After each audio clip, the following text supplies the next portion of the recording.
Sports talk में फिर से एक बार आप तमाम का स्वागत है और इस्तकबाल है और मैं उम्मीद करता हूं कि आप तमाम बखैर और तराफियत से होंगे। इंडियन क्रिकेट टीम के दो खिलाड़ी ऐसे हैं जिन पे सबकी नज़र जमी हुई है, सबकी नज़र उन पे लगी हुई है। स्पोर्ट्स चैनल, इंस्टाग्राम के तमाम प्लेटफॉर्म इस बात में लगे हुए हैं और ये देखना चाहते हैं कि दो खिलाड़ी इंडिया और इंग्लैंड के दरमियान चलने वाले 3 ओडीआईस में ये क्या करते हैं। आखिरकार वो दिन आ ही गया और इंडिया और इंग्लैंड के दरमियान दूसरा ओडीआई जिसे कटक के साबरमती स्टेडियम में कल इतवार को खेला गया और उसमें ऐसी कई बातें हुई जिसका इंतज़ार हमें काफ़ी दिनों से कर रहे थे। और सबसे पहले जिन पे हमारी नज़र जमी हुई थी भारत के कप्तान रोहित शर्मा का बल्ला काफ़ी अरसे से नहीं चल रहा था और वो काफ़ी तनकीद का निशाना भी बन रहे थे, चाहे वो स्पोर्ट्स का कोई भी चैनल हो या सोशल मीडिया के हर प्लेटफॉर्म पे उनकी तनकीद की जा रही थी, उन्हें ट्रोलिंग किया जा रहा था और उनसे यही पूछा जा रहा था कि आखिर, और तमाम उनसे यही इस बात की गुजारिश भी कर रहे थे कि बेहतर है कि आप रिटायर्ड हो जाए। लेकिन रोहित शर्मा का ये कहना था कि मैं कोई गया हुआ वक्त नहीं हूँ कि मैं वापस नहीं आऊँगा और उन्होंने कल के भारत और इंग्लैंड के दरमियान खेले गए दूसरे ओडीआई में ये साबित कर दिया। आखिरकार रोहित का बल्ला इस दूसरे ओडीआई में चल निकला और उन्होंने सिर्फ सबसे तेज अपना शतक, अपनी सेंचुरी 76 गेंदों में बनाई, जिसमें उनके 12 चौके और 7 छक्के शामिल थे। लेकिन भारत और इंग्लैंड के दरमियान जो पहला ओडीआई खेला गया उसमें उन्होंने सिर्फ 2 रन बनाए थे, जिसकी वजह से उनकी भरपूर तनकीद की गई थी। लेकिन उन्होंने हिम्मत नहीं हारी और उन्होंने कहा कि मैं वापस ज़रूर आऊँगा, आप मेरा इंतज़ार कीजिए। और उन्होंने ये बिल्कुल बात सही साबित कर दी। इस दूसरे ओडीआई जो कटक के साबरमती स्टेडियम में कल इतवार के दिन खेला गया, एक बहुत ही जोरदार इनिंग का मुजाहिरा किया। रोहित शर्मा का भी यही ख्याल है जो मेरा ख्याल है कि डोंट गिव अप, यानी आप अपनी उम्मीद कभी ना छोड़े, चाहे हालात कुछ भी हो। हर इंसान को चाहिए कि कभी वो डोंट गिव अप नहीं करना चाहिए और हमेशा कोशिश करना चाहिए और कोशिश करते रहना चाहिए। आखिर में वो कोशिश एक ना एक दिन रंग जरूर लाएगी। रोहित शर्मा ने अपनी सेंचुरी की बदौलत और अपने छक्कों की बदौलत ऐसे कई पुराने रिकॉर्ड तोड़ दिए। इसमें सबसे पहले रिकॉर्ड था वेस्ट इंडीज के क्रिस गेल, जिन्होंने छक्के मारने में अपना एक रिकॉर्ड कायम किया था, लेकिन रोहित शर्मा ने वो रिकॉर्ड भी तोड़ दिया। इसके अलावा ऐसे कई रिकॉर्ड्स हैं जो रोहित शर्मा ने इस दूसरे ओडीआई में तोड़ दिए और उन्होंने सचिन तेंदुलकर का भी रिकॉर्ड इसी ओडीआई में तोड़ दिया। रोहित शर्मा की सेंचुरी उनके करियर की 32वीं सेंचुरी है।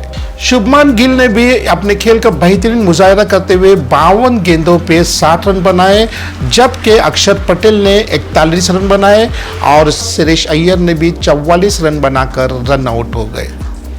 भारत और इंग्लैंड के दरमियान 3 ओडीआई खेले जा रहे हैं, जिसमें भारत 2 ओडीआई को जीतकर सीरीज अपने नाम कर ली है। अब तीसरा ओडीआई 13 फरवरी बुधवार के दिन दोपहर 1:30 बजे खेला जाएगा।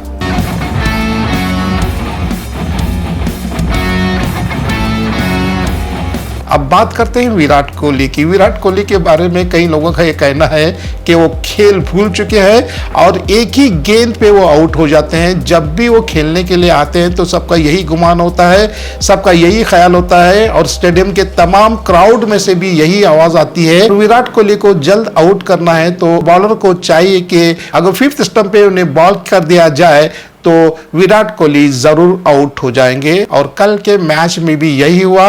और विराट कोहली ने सबका ख्याल रखते हुए कल उसी तरह से उन्होंने आउट हुए जिस तरह से उन्होंने अभी तक 30 मरतबा आउट हुए हैं। और इंग्लैंड के स्पिनर आदिल रशीद के बाहर जाती हुई गेंद को छेड़ने की वजह से फिर से एक बार सिर्फ 5 रन बनाकर आउट हो गए। दूसरी अहम बात जो इंडियन क्रिकेट टीम में चल रही है वो है ऋषभ पंत की। Rishabh Pant Indian cricket team के सबसे नंबर 1 विकेट कीपर हैं, लेकिन इंडिया और इंग्लैंड के दरमियान होने वाले ओडीआई सीरीज में उन्हें पूरी तरह से इग्नोर कर दिया गया है और उनकी जगह खेल रहे हैं केएल राहुल। लेकिन विराट कोहली के साथ साथ कल के ओडीआई में केएल राहुल भी फ्लॉप हो गए। लेकिन मेरे ख्याल से और तमाम क्रिकेट के फैन का यही ख्याल है कि अगर केएल राहुल के बदल अगर ऋषभ पंत को खिलाया जाए तो इंडियन क्रिकेट टीम के लिए बेहतर होगा। अब 24 फरवरी से शुरू होने वाले चैंपियंस ट्रॉफी में क्या केएल राहुल को मौका मिलेगा या ऋषभ पंत को मौका मिलेगा, ये आने वाला वक्त ही बताएगा।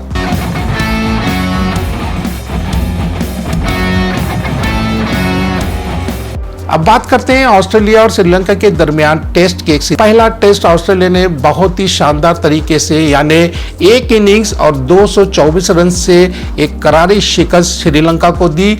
और अब दूसरा टेस्ट जो आज ही खत्म हुआ, इसमें भी ऑस्ट्रेलिया ने श्रीलंका को 9 विकेट से शिकस्त देकर ये सीरीज अपने नाम कर ली। पहले टेस्ट का जिक्र किया जाए तो उसके सबसे बड़े हीरो साबित हुए उस्मान ख्वाजा, जिन्होंने अपनी डबल सेंचुरी बनाई। और इसके अलावा पैट कमिंस की गैर मौजूदगी में स्टीव स्मिथ ने भी अपनी शानदार सेंचुरी बनाई। और दूसरे टेस्ट में भी स्टीव स्मिथ ने अपने शानदार खेल का मुजाहरा करते हुए उन्होंने 131 रन बनाए, यानी स्टीव स्मिथ की ये बैक टू बैक सेंचुरी है दोनों टेस्ट में स्टीव स्मिथ ने बैक टू बैक सेंचुरी बनाई। और इसके साथ एलिस कैरी ने भी 156 की एक बहुत ही शानदार इनिंग्स खेली। और ऑस्ट्रेलिया ने दूसरे टेस्ट में श्रीलंका को 9 विकेट से शिकस्त दे दी।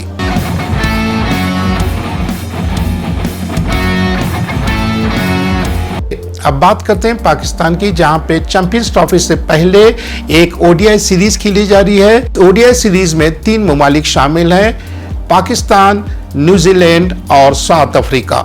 न्यूजीलैंड और पाकिस्तान के दरमियान इस ओडीआई सीरीज का पहला मैच खेला गया, जिसमें न्यूजीलैंड ने पाकिस्तान को 78 रन से शिकस्त दे दी। न्यूजीलैंड ने टॉस जीतकर पहले बल्लेबाजी करने का फैसला किया और उन्होंने अपने 50 ओवर में 330 रन बनाकर एक बड़ा हदफ, एक बड़ा टारगेट पाकिस्तान के सामने रखा और पाकिस्तान को इस टारगेट को हासिल करने में नाकाम रही।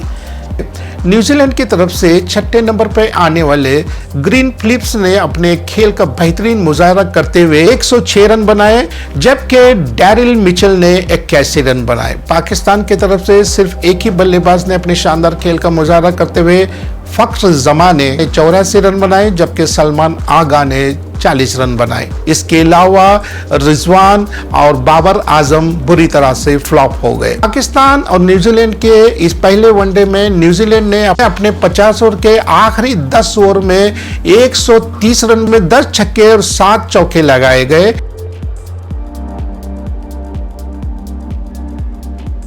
स्पोर्ट्स टॉक में खबरों का सिलसिला जारी है और हम उम्मीद करते हैं कि हमारा स्पोर्ट्स टॉक आपको पसंद आ रहा होगा। आप इसे बराए करम शेयर करें, लाइक करें और सब्सक्राइब करें। फिर से एक बार मिलते हैं इसी तरह की ताज़ा तरीन खबरों के साथ। तब तक के लिए खुदा हाफिज।